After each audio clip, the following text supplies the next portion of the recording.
നമസ്കാരം.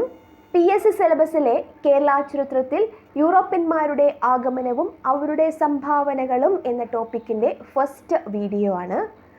യൂറോപ്യന്മാർ ഇന്ത്യയുമായി ഒരു നേരിട്ടുള്ള കച്ചവടം എന്ന ലക്ഷ്യവുമായി ഇന്ത്യയിലേക്ക് വരാനുണ്ടായ പശ്ചാത്തലം, അതുപോലെ അവർ ഏത് വിധേനയാണ് ഒരു പുതിയ സമുദ്രമാർഗം കണ്ടെത്തി ഇവിടെ എത്തിപ്പെട്ടത് എന്ന കാര്യങ്ങളൊക്കെയാണ് ഈ വീഡിയോയിൽ ചർച്ച ചെയ്യുന്നത്. എല്ലാവർക്കും വീഡിയോയിലേക്ക് സ്വാഗതം. യൂറോപ്യന്മാരെ ഇന്ത്യയിലേക്ക് ഇത്രയേറെ ആകർഷിക്കാനുള്ള കാരണം എന്തായിരിക്കാം? അതിൻ്റെ കാരണം യൂറോപ്യൻ മാർക്കറ്റിൽ ഭാരതീയ വസ്തുക്കൾക്ക്, ഇന്ത്യൻ ഗുഡ്സിന് ഹൈ ഡിമാൻഡായിരുന്നു ഉണ്ടായിരുന്നത്. ഇന്ത്യൻ ഗുഡ്സ് എന്ന് പറയുമ്പോൾ സ്പൈസസ്, സുഗന്ധവ്യഞ്ജനങ്ങൾ, കാലിക്കോസ് എന്നറിയപ്പെട്ടിരുന്നത് ഒരു തരത്തിലുള്ള കോട്ടൺ വസ്ത്രങ്ങളെയാണ് കാലിക്കോസ് എന്നറിയപ്പെട്ടിരുന്നത്. കാലിക്കറ്റ് എന്ന വാക്കിൽ നിന്നാണ് കാലിക്കോസ് എന്ന വാക്കിൻ്റെ ഉത്ഭവം. അതിൻ്റെ കാരണം ഈ തരത്തിലുള്ള കോട്ടൺ വസ്ത്രങ്ങൾ കൂടുതലായും നിർമ്മിച്ചിരുന്നത് കോഴിക്കോട് മേഖലയിൽ നിന്നാണ്. അതുപോലെ സിൽക്ക് തുണിത്തരങ്ങൾ, വില കൂടിയ രത്നക്കല്ലുകൾ മുതലായവ. ഈ സാധനങ്ങളൊക്കെ യൂറോപ്യന്മാർക്ക് എവിടെ നിന്നാണ് കിട്ടുക? ഇന്ത്യയിൽ നിന്നാണ് കിട്ടുക. സോ അവർക്ക് ഇന്ത്യയുമായി കച്ചവടം ചെയ്തേ മതിയാവൂ, ഇന്ത്യയിലേക്ക് വന്നേ മതിയാവൂ. യൂറോപ്യന്മാരിൽ പോർച്ചുഗീസുകാരാണ് ഒരു സമുദ്രപാത കണ്ടെത്തി കച്ചവടത്തിനായി ഇന്ത്യയിലേക്ക് ആദ്യം എത്തിയത്. സമുദ്രമാർഗം കച്ചവടത്തിനായി ഇന്ത്യയിലെത്തിയ ആദ്യ യൂറോപ്യന്മാർ പോർച്ചുഗീസുകാരാണ്. 1498 വാസ്കോ ഡ ഗാമയും സംഘവും. 1498 പോർച്ചുഗീസുകാർ കച്ചവടം എന്ന ലക്ഷ്യവുമായി കേരളത്തിൽ എത്തുന്നതിന് മുന്നേ തന്നെ ഇന്ത്യക്ക്, പ്രത്യേകിച്ചും കേരളത്തിന് പല വിദേശ രാജ്യങ്ങളുമായും കച്ചവട ബന്ധം ഉണ്ടായിരുന്നു. വിദേശ രാജ്യങ്ങൾ എന്ന് പറയുമ്പോൾ അറബികൾ, ചൈനക്കാർ, റോമക്കാർ, ഗ്രീക്കുകാർ തുടങ്ങിയവരൊക്കെ. ഇവരിൽ ഇന്ത്യയുമായി കച്ചവട ബന്ധം സ്ഥാപിച്ച ആദ്യ വിദേശീയർ അറബികളാണ്. ഏത് മാർഗത്തിലൂടെയാണ് ഒരു ഡയറക്റ്റ് സീ റൂട്ടിലൂടെ വാസ്കോ ഡ ഗാമ കേരളത്തിൽ എത്തിയത്? പോർച്ചുഗലിലെ ലിസ്ബണിൽ നിന്നും യാത്ര തിരിച്ച് അറ്റ്ലാന്റിക് സമുദ്രത്തിലൂടെ സഞ്ചരിച്ച് ആഫ്രിക്കയുടെ തെക്കേ മുനമ്പായ ശുഭപ്രതീക്ഷയുടെ മുനമ്പ് കേപ്പ് ഓഫ് ഗുഡ് ഹോപ്പ് ചുറ്റി വാസ്കോ ഡ ഗാമ മിലിന്തിയിലെത്തുന്നു. അവിടെ വെച്ച് ഒരു ഇന്ത്യൻ ഫിഷർമാനെ പരിചയപ്പെടുകയും അദ്ദേഹത്തിൻ്റെ സഹായത്തോടെ ഇന്ത്യയിലേക്ക് യാത്ര തിരിക്കുകയും 1498 മെയ് 20 ഗാമയുടെ കപ്പൽ കേരളത്തിൽ കോഴിക്കോട് ജില്ലയിലെ കാപ്പാട് കടപ്പുറത്ത് നങ്കൂരമിടുകയും ചെയ്തു. യൂറോപ്യന്മാർക്ക് ഇന്ത്യയിലെത്താൻ കടലിലൂടെയുള്ള ഈ ഒരു ലോങ് റൂട്ട് മാത്രമാണോ ഉണ്ടായിരുന്നത്? അല്ല. യൂറോപ്യൻസിന് മെഡിറ്ററേനിയൻ കടൽ കടന്ന് കരമാർഗം അഫ്ഗാനിസ്ഥാൻ വഴിയും ഇന്ത്യയിലെത്താം. അതുമല്ലെങ്കിൽ മെഡിറ്ററേനിയൻ സീ ക്രോസ് ചെയ്ത് ഈജിപ്റ്റ് കയറി ചെങ്കടൽ വഴി, റെഡ് സീ വഴിയും ഇന്ത്യയിലെത്താം. ഈ രണ്ട് റൂട്ടുകളും കടലിലൂടെയുള്ള പാതയേക്കാൾ വളരെ ഷോർട്ടാണ്. എന്നിട്ടും എന്തുകൊണ്ടായിരിക്കാം പോർച്ചുഗീസുകാർ ഈ ഒരു ലോങ് റൂട്ട് ചൂസ് ചെയ്യാനുള്ള കാരണം? 7-ാം നൂറ്റാണ്ടിൽ റോമൻ സാമ്രാജ്യത്തിൻ്റെ പതനത്തിനു ശേഷം അറബികൾ ഈജിപ്തിലും പേർഷ്യയിലും തങ്ങളുടെ ആധിപത്യം സ്ഥാപിച്ചു.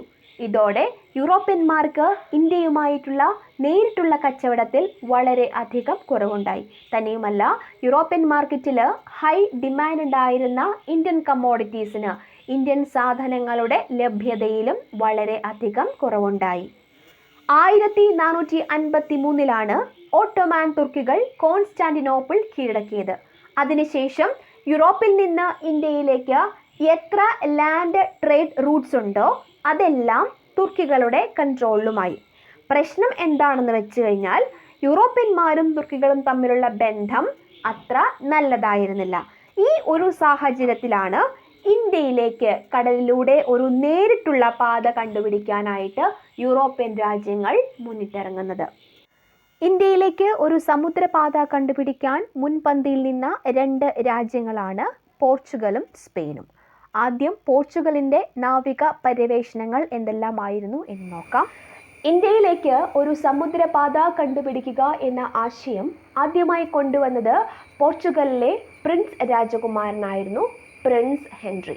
യൂറോപ്പിൽ നിന്ന് ഇന്ത്യയിലേക്ക് നേരിട്ട് ഒരു സമുദ്രപാത കണ്ടുപിടിക്കുക എന്നത് പ്രിൻസ് ഹെൻറിക്ക് ഒരു ഭ്രമം പോലെയായിരുന്നു. അദ്ദേഹത്തെ ദ നാവിഗേറ്റർ എന്നറിയപ്പെട്ടു.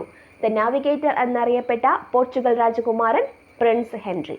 നാവികർക്ക് ശാസ്ത്രീയ പരിശീലനത്തിനുള്ള ആദ്യത്തെ ആധുനിക സ്ഥാപനത്തിന് അടിത്തറയിട്ടതും ആരാണ്? പ്രിൻസ് ഹെൻറിയാണ്.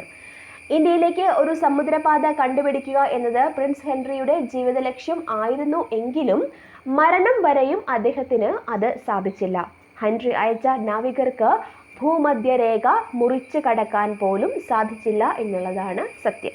ഈ ഒരു ഉദ്യമത്തിന് ഒരു കുതിപ്പുണ്ടാകുന്നത് കിങ് അൽഫോൻസോവിന്റെ കാലത്താണ്. 1438 മുതൽ 1481 വരെ പോർച്ചുഗലിന്റെ ഭരണാധികാരിയായിരുന്നു കിങ് അൽഫോൻസോ.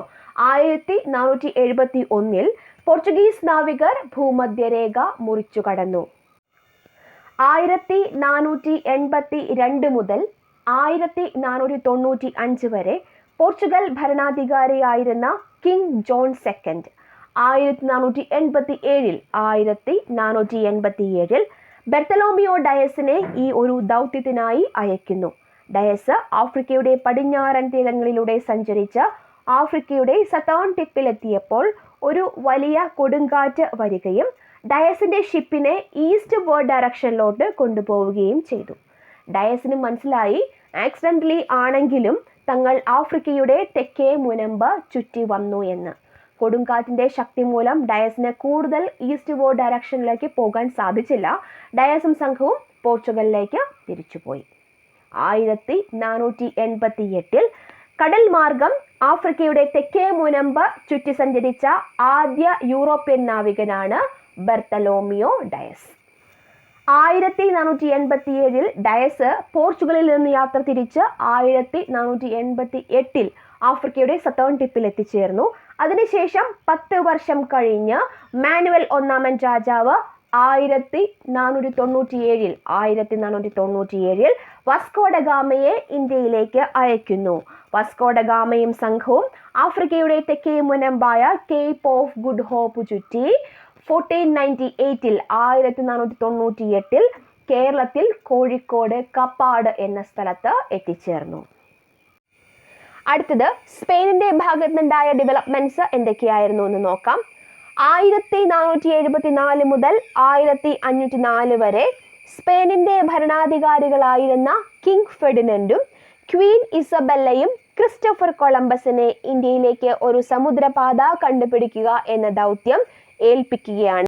പോലെ അല്ലെങ്കിൽ പോർച്ചുഗീസ് നാവികരെ പോലെ ആഫ്രിക്കയുടെ പടിഞ്ഞാറൻ തീരങ്ങളിലൂടെ സഞ്ചരിക്കുക എന്നതായിരുന്നില്ല കൊളംബസിന്റെ പദ്ധതി. അതിന് പകരം സ്പെയിനിൽ നിന്നും വെസ്റ്റ് വേർഡ് ഡയറക്ഷൻ പിടിച്ച് ഭൂമിയെ ചുറ്റി ഇന്ത്യയിലെത്താം എന്നതായിരുന്നു കൊളംബസിന്റെ പദ്ധതി. അതിന് കാരണം അന്ന് വരെ ഭൂമിയുടെ ഈ ഒരു പോർഷനെ പറ്റി യൂറോപ്പിൽ ഉള്ളവർക്ക് അറിവില്ലായിരുന്നു. അങ്ങനെ 1492 ഓഗസ്റ്റിൽ കൊളംബസ് 3 കപ്പലുകളിലായി അറ്റ്ലാന്റിക് സമുദ്രത്തിന്റെ പടിഞ്ഞാറൻ ദിശയിലൂടെ യാത്ര തിരിച്ചു. അറ്റ്ലാന്റിക് സമുദ്രം ക്രോസ് ചെയ്ത് 1492 ഒക്ടോബറിൽ കൊളംബസ് വടക്കേ അമേരിക്കയിൽ എത്തിച്ചേർന്നു. കൊളംബസ് എത്തിച്ചേർന്ന ഭൂപ്രദേശത്തെ ന്യൂ വേൾഡ് എന്ന് വിളിച്ചു. ഇവിടെ ഇന്ത്യയിലോ 1498 പോർച്ചുഗീസുകാർ എത്തി. കടൽ മാർഗം ഇന്ത്യയിൽ എത്തിച്ചേർന്ന ആദ്യ യൂറോപ്യർ പോർച്ചുഗീസുകാർ. കടൽ മാർഗം ഇന്ത്യയിൽ എത്തിച്ചേർന്ന ആദ്യ പോർച്ചുഗീസുകാരൻ Vasco da Gama. 1498 May 20 Kozhikode Kappad എന്ന സ്ഥലത്ത് വാസ്കോ ഡ ഗാമയും സംഘവും എത്തിച്ചേർന്നത്.